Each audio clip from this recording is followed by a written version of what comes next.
Good day everyone! For today's vlog ay magluluto po tayo ng honey chicken teriyaki. Kaya tara na, umpisa na natin. So, ang una po natin gagawin ay maghihiwa po tayo ng chicken into medium cubes. Mas maganda marami tayong chicken, so wala tayong stock kaya 2 breast chicken lang ang ating maluluto ngayong araw. Mostly pang 2 batch ang niluluto ko sa isang araw para hindi na ako magluto kinaumagahan. Nice! Kaya lang medyo tagkariwi ngayon kaya wala tayong stock sa club, di ba?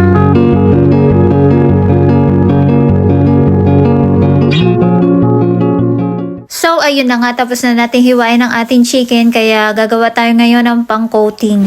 Ang akin po mga ingredients sa paggawa ng coating ay 1/4 cup ng harina, 1/2 teaspoon of salt, at konting black pepper lang, baka makahangan si Zachary. Tapos haluin lang muna natin ito at set aside at magbati tayo ng itlog at ilagay natin ang ating chicken. Diba, ang daming at gano'n mag-voice over, bongga, diba? So, ayan na nga, i-mekos-mekos na natin yan hanggang sa mag-well combine ang ating chicken sa ating itlog. At pagkatapos nyan, ilalagay na natin ang ating seasoned flour at halu-haluin na natin at iset aside for mga 5 minutes lang. So, habang nagre-rest ang ating chicken na may harina, ay maghiwa muna tayo ng ating mga ingredients para pang-glaze. Mga kailangan natin sa pang-glaze ay minced garlic at minced ginger.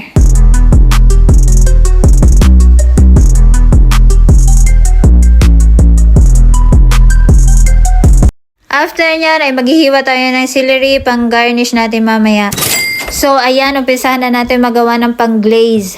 Naglagay ako sa pot ng 1/4 cup of soy sauce. At yung mga hiniwa natin garlic at ginger kanina. At ang ating pinakang last ay 1/3 cup of honey. Then halu-haluin na natin ito at iset aside.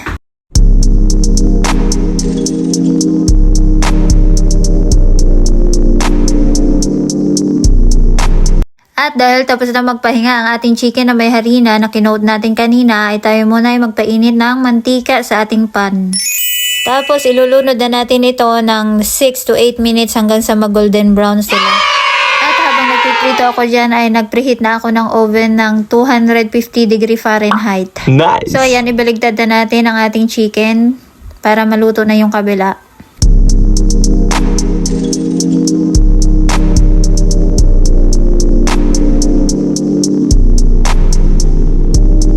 At pagkatapos maluto ng ating chicken ay iinitin lang muna natin itong ating pang-glaze at ilalagay na natin ito sa ating chicken.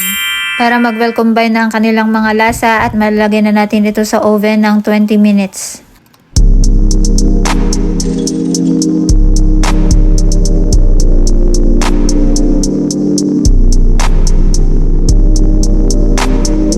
So, ayun na nga. After 10 minutes, ikinuha ko muna sa oven ang ating chicken at pahiran ulit ito ng pang-glaze para mas manuot yung lasa niya at hindi mag-dry ang ating chicken. Wow! Tapos ilalagay ulit natin ito sa oven hanggang sa complete yung 20 minutes na ating pagluluto.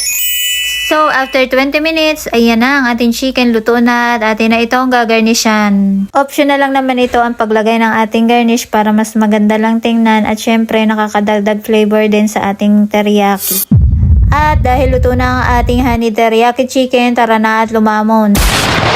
At dyan na nga nagtatapos ang ating video. Thank you guys for watching. Bye! God bless you all!